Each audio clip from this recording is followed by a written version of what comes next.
ay itong bagong memorandum circular galing sa Commission on Elections. In effect, ang lahat ng empleyado ng pamahalaan ay kinakailangang magsuot na ng prescribed uniform, Attorney Lizada, ma'am. Okay, thank you, Sir Alan. So, nilabas itong resolution.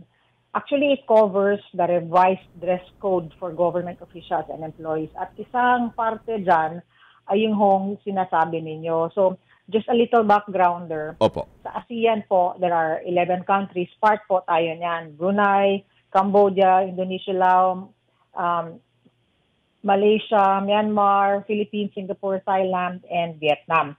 Ang Philippines po ay tayo ho yung lead sa social-cultural na aspeto.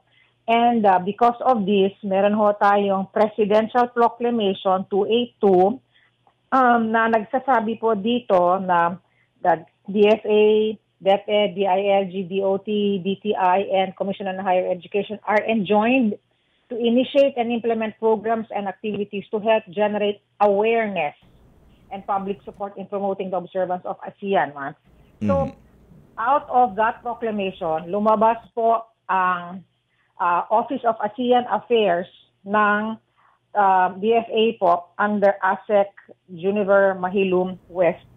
Ang sinasabi po nila dito, ang sinasabi po nila dito, all agencies in implementing programs, campaigns to help generate ASEAN awareness. Opo. Ito po ay June dated 2020.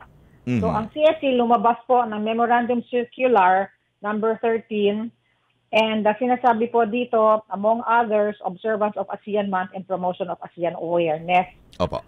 So, MC. So, this is to generate awareness. So, going doon sa question nyo, yan ho ang legal basis bakit ho lumabas kami ng circular which includes the wearing of ASEAN-inspired. So, when we say, when we say ASEAN-inspired, may definition naman hong binigay sa atin yung ASEAN-inspired dito. Opo. Na sinasabi ho natin ay referring to clothing influenced by the traditional clothing of ASEAN member states, including the Philippines.